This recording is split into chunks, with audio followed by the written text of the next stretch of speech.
How to know you've found your wife. Now, I have not been married, but I've definitely found quite a few girls that I would argue are wife material.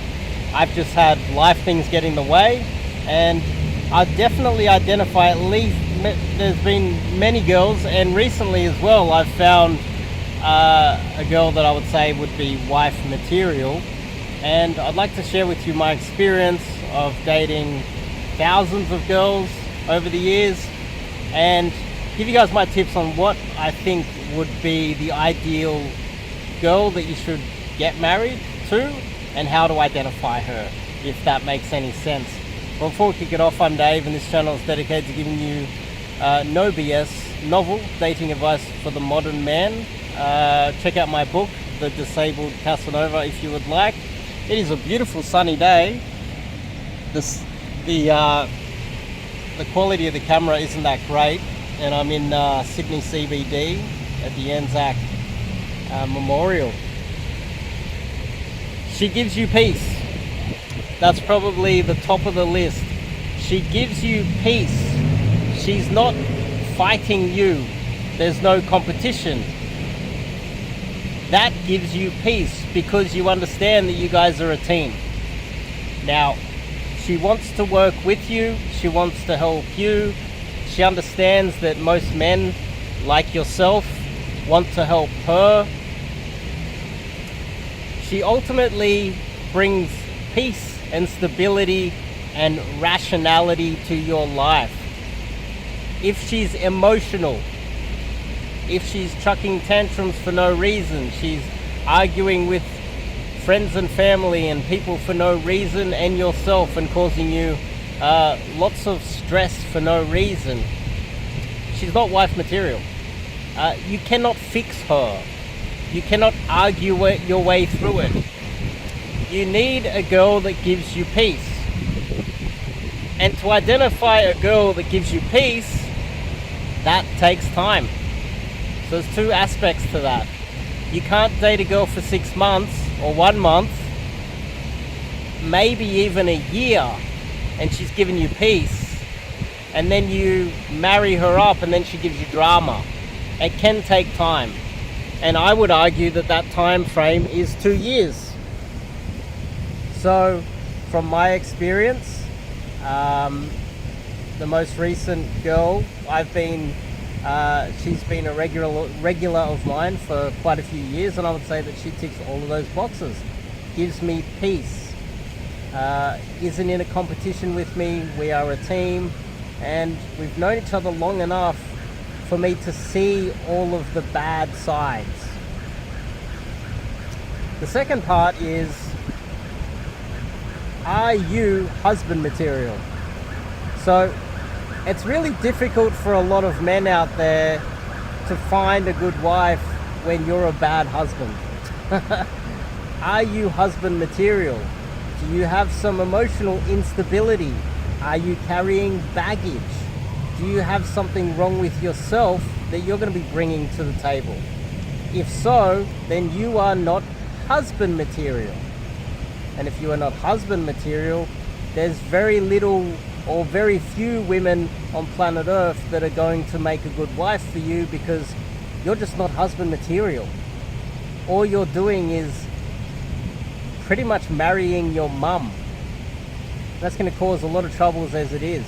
So you need to have a close look at yourself. Are you stable mentally? Are you rational? Are you supportive? Do you have any mental illnesses that might hold you back? Are you financially stable? Do you have anything that would be deemed to be something that a good husband would not do? Drug addiction, etc. If so, then you can go out there and try to find yourself a wife. But if you are not husband material, there's very few women on planet Earth that would actually make a good wife for you. The second aspect of that is, in the West, there's only possibly, 50% of the women that are available and within your age range that technically make up could be classified as wife material. I know a lot of people might say that it's 30% because there's a lot of bad marriages out there. You could say it's 50%, but the thing is, just because the divorce rate is 50% and 70% of marriages are unhappy marriages, a lot of those men are bad husbands. A lot of those men are bad men. So you got to calculate that out. I would say quite a lot of women would make good wives, but just to be safe, to find the perfect one, maybe 30%. Maybe 30%. I'm just throwing some random statistics out there that haven't been checked. So let's just say 30%. My personal experience is that you have to meet a lot of women, date a lot of women, and what happens is you go out there and you approach a lot of women. The vast majority of them aren't going to date you. Out of that percentage that reject you, there's going to be a percentage that will come out and date you. Then after dating you, a percentage are not going to come back. The percentage that come back, you might sleep with her a few times, or a one-night stand, which is very common these days in the West, where women are actually more likely to look for a one-night stand than men. There's a lot of men out there, and that's not the top 10% of elite men that can sleep with whoever they want and they discard women all the time. I'm talking about a large percentage of women that will have a one-night stand with you and they won't come back. That's because in the West, there's a multitude of reasons why. I don't want to get into that, but there are a lot of women that would sleep with you once and then they won't come back. You might argue that that is because you're not good in bed. I would not argue that. That would just be feeding into the political enemy that hates men. And I don't think it's because you're good or bad in bed. I think it's because a lot of women just want to have their freedom and they want to be able to have one-night stands, and they're more likely to want one more stands than men these days. And so that means that you're going to have trouble locking them in as a girlfriend in the first place. Out of those girls that you will start sleeping with, maybe out of a percentage of them, most of them, or a percentage will leave, but a small percentage will actually want to see you again, and then they might want to date you.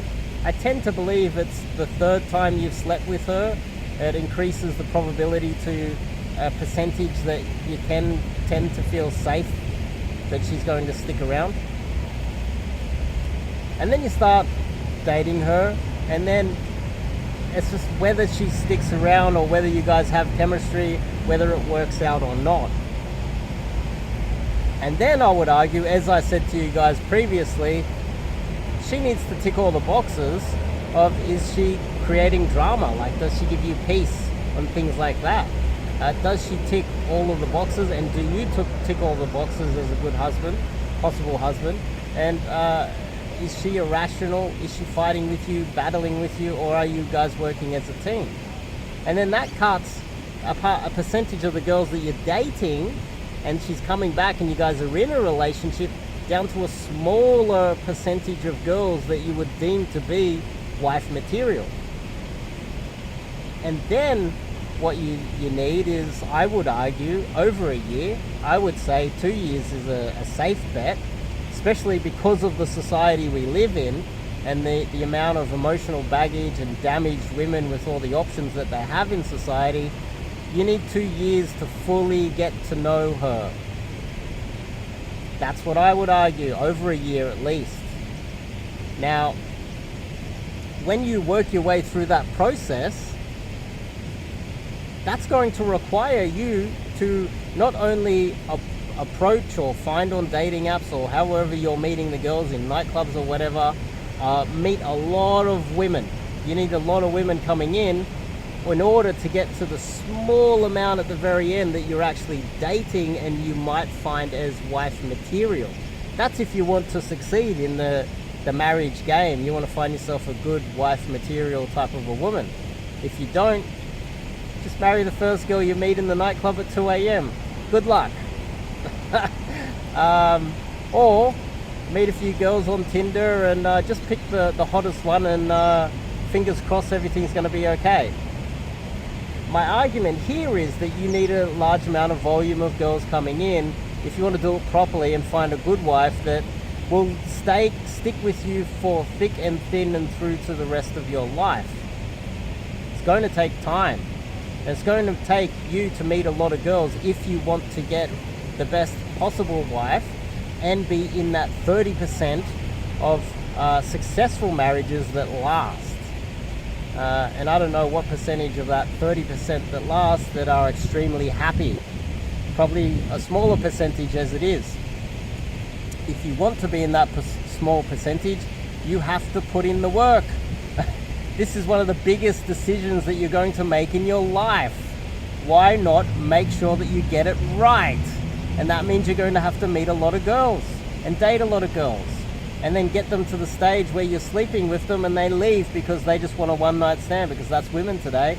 And then you eventually got to get down to the small amount that you're actually dating and taking seriously. That's going to take a lot of work. And that's why when I teach you guys cold approach, I take you guys out here and teach you to meet lots of women.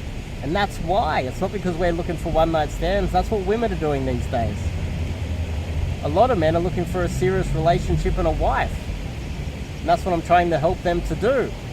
Trying to avoid the apps of damaged women online. The drunken, emotionally damaged, not all, but some whores in the nightclubs. So then we get to, if you're looking for a wife, this is going to take a lot of work. You would have to do it properly if you want to be successful. It's one of the most important decisions of your life. And unfortunately, this is possibly the best way to do it. And it's going to take a lot of work. So, I could go into a lot more depth on this, but this video is already long enough as it is. But you kind of get the basics of what I'm saying here. We've covered quite a bit of ground here. The other aspect is you might have, I will throw one more thing in. Here's the bonus one. Guys often say that you need to marry the ugly girl. I would argue that that is not 100% true. There are a lot of beautiful girls out there that don't have high body counts and are whores. Not all the hot ones cave into all of the men's attention. There's a lot of good ones out there. And quite often, if they have a whole lifetime up until 18 through to 25 of fending off suitors, and she chooses you, and she's hot because of all of the suitors chasing her all the time, you are in a position where you've found yourself a girl that you can trust. Other than, there are a lot of women down there that are the average looking woman, and this is the general consensus. This is what most men think, that you need to marry an average girl to have a good life. I would say that that is not true. Not 100%, there's obviously exceptions to every rule, but this is the general rule that most guys think that they should marry the average looking girl. I would argue that the average looking girl would have, if she slept around a little bit, she might have slept with a bunch of guys that are way more better looking than her, and she'll be carrying that damage and that baggage with her. She'll be pining after the guys that she lost. So I would argue that the average girl, you're more likely to have mental baggage and damage. So then we come back to the original thing. You need volume, you need to meet a lot of girls and need to date a lot before you can at least find a half decent one. That's going to take time and effort. And I would argue that the good-looking girl that has a lot of experience in fending off so many men that are always trying to pick her up and date her, and she's used to that and she chooses you, is more likely, as long as she passes the other tests, that you guys work as a team, she doesn't cause you drama and have all these emotional issues, she gives you peace, you trust her, and you're actually husband material yourself. And there's a whole load more other things that I would look in a wife, and you've got the 2 years to really get to know her. That would be a far better option. The better looking girl is more solid, I would say, not just because your loins want the hot girl. It's because she's more loyal, because she's just used to fending off men all the time. So anyway, I can go in a lot more depth in this one, but I think I'll leave it at that because this video is too long as it is. I'll see you guys in the next one.